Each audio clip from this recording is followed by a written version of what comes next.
Oke Google, apa itu audit internal? Menurut Wikipedia, audit internal adalah suatu fungsi penilaian independen yang dibuat dalam suatu organisasi dengan tujuan menguji dan mengevaluasi berbagai kegiatan yang dilaksanakan organisasi. Wih, lengkap banget. Oke. Oke Google.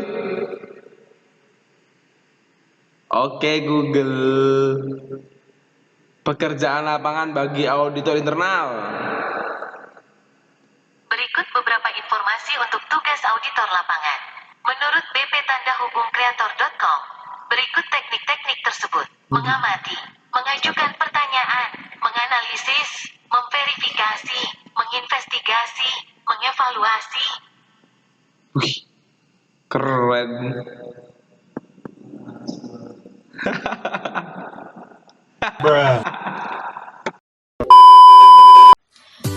Assalamualaikum warahmatullahi wabarakatuh teman-teman. Kami dari kelompok 3 akan mempresentasikan mengenai pekerjaan lapangan 1. Nah, kelompok kami terdiri dari saya sendiri, Mutiara Rahmani, kemudian ada Yuli Akbar kita, lalu ada Farizana juga, ada Alif Warasmi, dan kemudian ada Hikmatul Alam.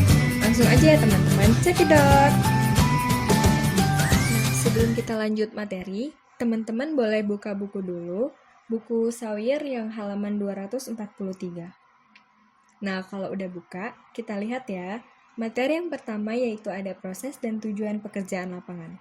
Proses pekerjaan lapangan yaitu pengumpulan bahan bukti secara objektif mengenai operasi entitas, mengevaluasi bukti, apakah memenuhi standar untuk mencapai tujuan yang telah ditetapkan, serta menyediakan informasi untuk pengambilan keputusan oleh manajemen.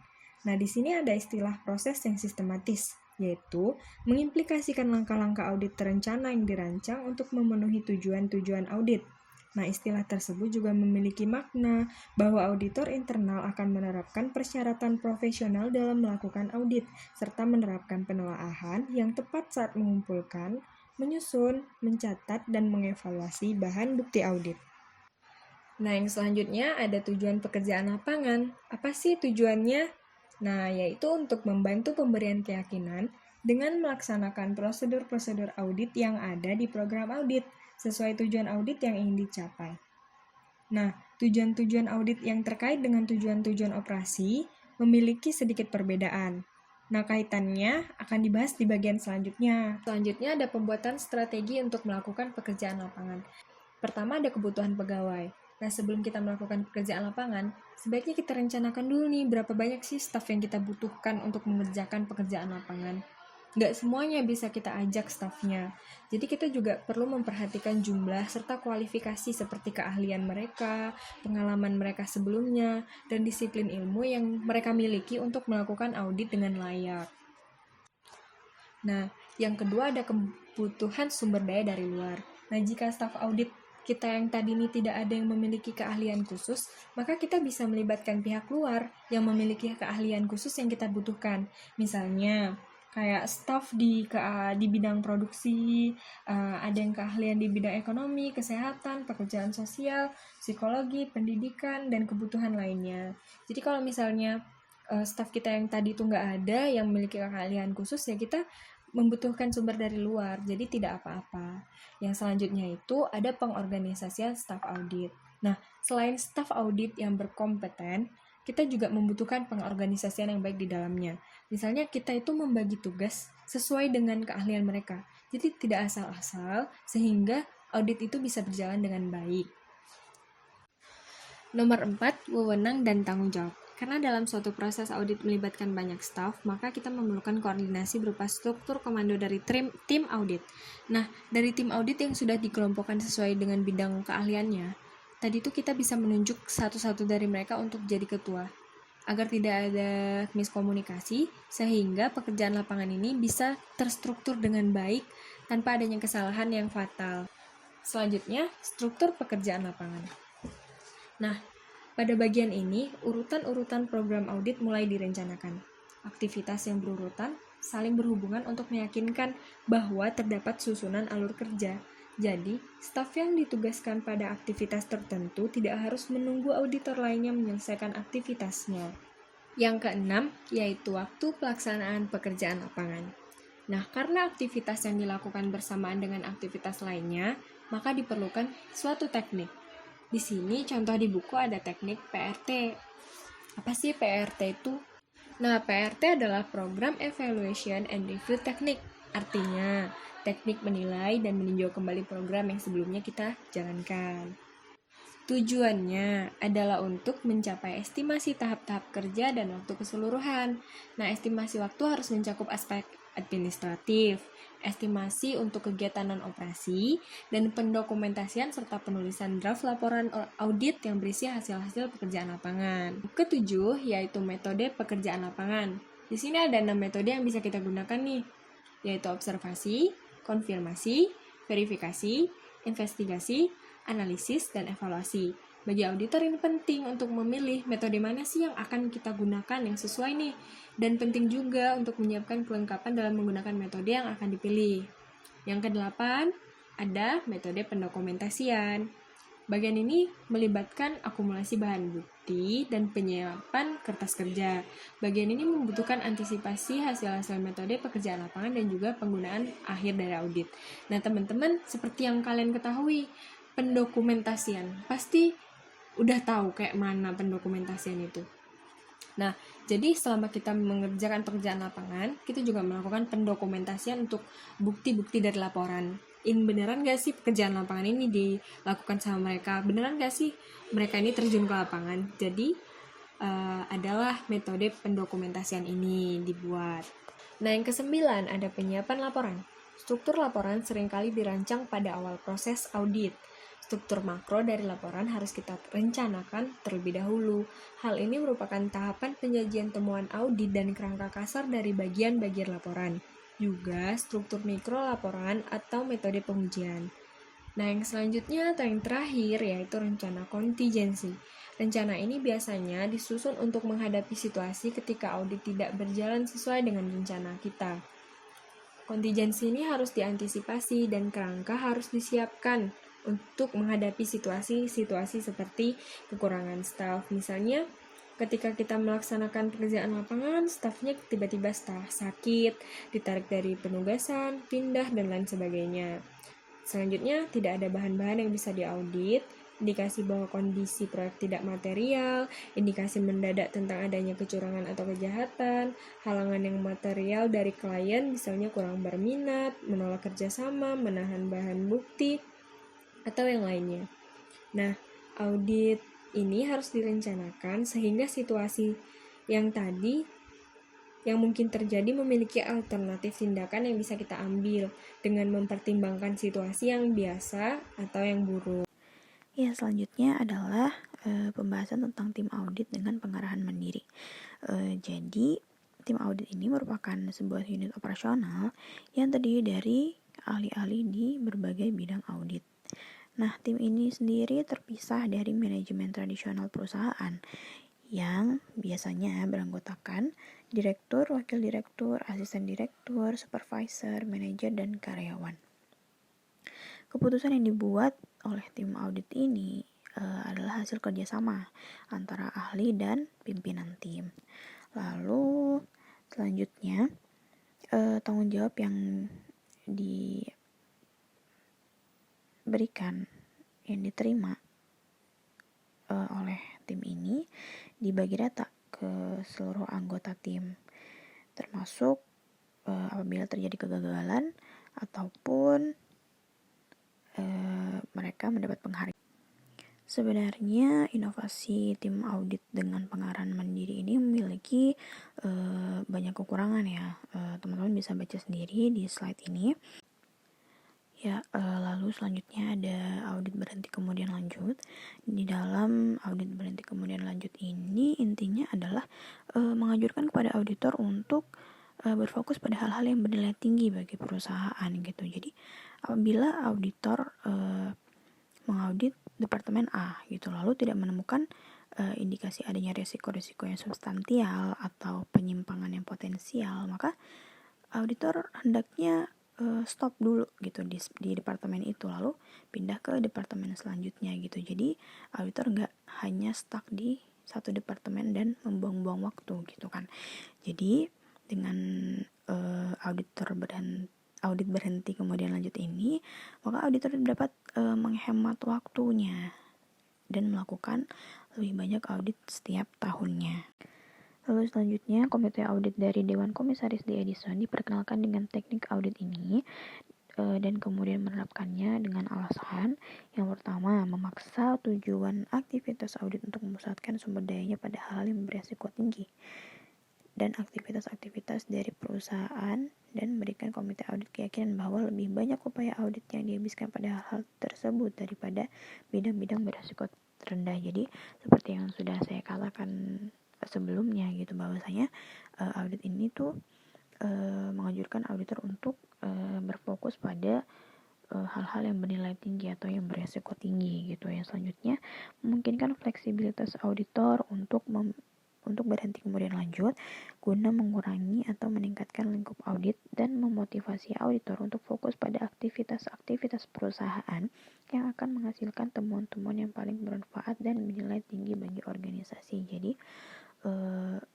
di sini juga hampir sama ya, maksudnya selaras gitu dengan tujuan yang pertama tadi untuk menghasilkan temuan yang paling bermanfaat gitu, yang paling utama gitu dan bernilai tinggi pastinya. Lalu yang ketiga, meningkatkan jumlah audit di atas cakupan audit minimum karena auditor melakukan lebih banyak audit dengan jangka waktu yang lebih pendek setiap tahunnya. Jadi disinilah penghematan waktu yang dilakukan auditor gitu, karena dalam setiap tahunnya auditor bisa melakukan lebih banyak audit daripada tahun-tahun sebelumnya. Ya, selanjutnya adalah control self-assessment yang bisa disingkat CSA. CSA sendiri adalah salah satu jenis audit partisipatif, yaitu proses yang menerapkan berbagai tingkat kemitraan auditor dan klien. Di sini bisa kita lihat dari metode yang digunakan, yaitu mengadakan pertemuan antara staf audit dan karyawan klien. Di sini staf audit dan karyawan klien sama-sama berdiskusi membahas masalah yang terjadi dalam perusahaan gitu, termasuk dalamnya mengidentifikasi penyebab masalah dan aktivitas perbaikan yang mungkin dilakukan. Dalam pertemuan ini kerahasiaan peserta dijamin gitu, karena mereka mengirimkan opini dan tanggapan itu tanpa menuliskan identitasnya gitu. Oke teman-teman, bagian selanjutnya yaitu mengenai bagian-bagian pekerjaan lapangan. Salah satu poin yang termasuk ke dalam bagian-bagian pekerjaan lapangan yaitu ada tujuan-tujuan audit. Tujuan audit itu berbeda dengan tujuan operasi, sebagaimana prosedur audit juga berbeda dari prosedur operasi. Tujuan operasi adalah hasil yang ingin dicapai oleh manajer operasi, seperti misalnya mendapatkan barang yang tepat, di tempat yang tepat, pada waktu yang tepat, dan dengan harga yang tepat. Kemudian hanya menerima produk-produk dari pemasok yang memenuhi spesifikasi, kemudian memproses klaim asuransi dengan segera, benar, dan sesuai kebijakan. Antara tujuan audit dengan tujuan operasi itu memiliki keterkaitan satu sama lainnya, namun memiliki maksud yang berbeda. Tujuan-tujuan audit dirancang untuk menentukan apakah tujuan-tujuan operasi tertentu telah dicapai. Tujuan audit dicapai dengan menerapkan prosedur audit untuk menentukan apakah prosedur operasi berfungsi sebagaimana mestinya dan mencapai tujuan-tujuan operasi. Tujuan operasi ditetapkan oleh manajemen, sedangkan tujuan audit ditetapkan oleh auditor. Terkait dengan prosedur-prosedur audit merupakan sarana-sarana yang digunakan auditor untuk memenuhi tujuan-tujuan auditnya. Prosedur-prosedur audit merupakan langkah-langkah dalam proses audit yang menjadi pedoman bagi auditor dalam melaksanakan penelaahan yang direncanakan berdasarkan tujuan-tujuan audit yang ditetapkan. Berikutnya yaitu pengujian. Pengujian merupakan proses yang dilakukan oleh auditor untuk mencapai tujuan audit. Caranya yaitu melakukan percobaan dengan memilih beberapa bukti, kemudian menentukan kualitas atau karakteristik inheren. Dari bukti tersebut digunakan untuk mendukung opini audit. Pengujian ini memiliki dua tujuan, yaitu tujuan umum dan tujuan khusus. Tujuan umum pengujian ini untuk memberikan dasar bagi auditor dalam pembentukan opini audit. Pengujian ini mencakup evaluasi transaksi, catatan, aktivitas, fungsi, dan asersi. Untuk tujuan khusus pada pengujian ini dengan memastikan apakah telah sesuai yang seharusnya, dengan melihat 4 hal yaitu validitas, akurasi, ketaatan, dan kompetensi kontrol. Validitas digunakan untuk menentukan kelayakan, keaslian, dan kewajaran. Akurasi digunakan untuk menentukan kuantitas, kualitas, dan klasifikasi. Ketaatan digunakan untuk memastikan apakah telah sesuai dengan prosedur, regulasi, dan hukum yang berlaku. Untuk kompetensi kontrol digunakan untuk menentukan tingkat kenetralan risiko. Kemudian merencanakan pengujian. Dalam melakukan pengujian harus diawali dengan perencanaan. Rencana tersebut mencakup 8 hal yaitu pendefinisian tujuan pengujian, pengidentifikasian jenis pengujian, pengidentifikasian kebutuhan pegawai, penentuan urutan proses pengujian, pendefinisian standar atau kriteria, pendefinisian populasi pengujian, keputusan metodologi pengambilan sampel, dan pemeriksaan transaksi atau proses terpilih. Untuk 4 hal pertama merupakan bagian dari perluasan perencanaan strategis. Untuk 4 hal terakhir membutuhkan pembahasan lebih lanjut. Pembahasan tersebut akan dijelaskan pada slide berikutnya. Oke, untuk pembahasan yang pertama yaitu pendefinisian standar kinerja atau kriteria. Standar kinerja atau kriteria bisa berbentuk eksplisit dan implisit. Standar kerja menurut bentuk eksplisit dinyatakan secara jelas dalam arahan, instruksi pekerjaan, spesifikasi, atau hukum. Auditor memiliki tolak ukur sebagai pembanding, misalnya antara unit ukuran dengan standar yang ditetapkan. Untuk standar kerja menurut bentuk implisit, setelah menelaah tujuan dan sasaran, kemudian menemukan kontrol. Lalu perlu berkonsultasi dengan pihak manajemen. Pengukuran akan bermakna jika ada standar yang disepakati, pengukuran, dan fakta yang jelas. Untuk pembahasan yang kedua yaitu pendefinisian populasi pengujian. Populasi yang akan diuji harus dipertimbangkan sesuai tujuan audit. Jika tujuannya memberi opini atas transaksi yang terjadi sejak audit terakhir, maka populasinya adalah total transaksi. Namun, jika tujuannya memberi opini atas kecukupan, keefektivitas, dan efisiensi sistem kontrol yang diterapkan saat ini, maka populasinya lebih terbatas.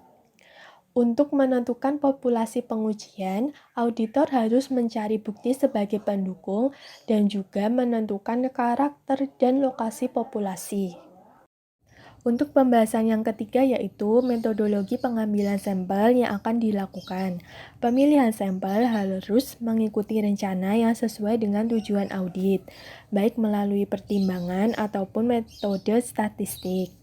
Namun, untuk melakukan pemilihan yang handal dilakukan berdasarkan daftar yang terpisah dari catatan transaksi itu sendiri. Hal ini akan meyakinkan auditor bahwa tidak ada dokumen yang terlewatkan. Untuk pembahasan yang keempat akan dilanjutkan oleh presentator berikutnya. Baiklah, selanjutnya adalah teknik-teknik pemeriksaan transaksi atau proses-proses terpilih.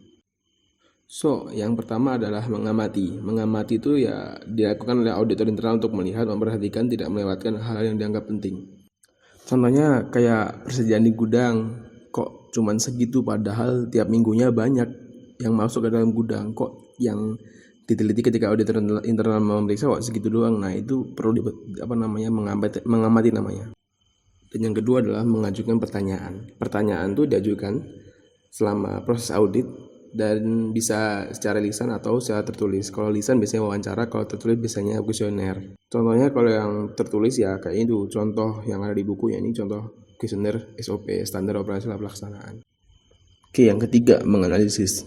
Maksudnya di sini adalah memecah identitas yang kompleks ke dalam bagian-bagian kecil untuk menentukan karakteristiknya yang sebenarnya.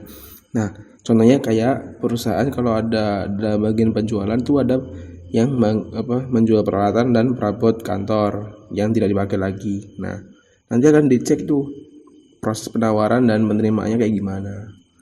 Nah, kayak gitu. Oke, yang keempat, memverifikasi. Itu mengkonfirmasi kebenaran, akurasi, keaslian atau validitas tertentu atau sesuatu. Nah, manajer sudah menetapkan pengendalian atau SOP. Si auditor internal harus mengecek keabsahannya, kesohihannya, atau mengecek ini apakah pengendaliannya pas gitu atau enggak, kayak gitu. Oke, yang kelima, menginvestigasi. Itu dilakukan untuk menemukan fakta-fakta yang tersembunyi dan mencari kebenaran. Contohnya perusahaan taksi ketika mereka membeli mobil banyak atau dijual dalam waktu 1 tahun 2 tahun. Nah, kita harus mencari faktanya gimana atau kebenarannya gimana, kayak gitu.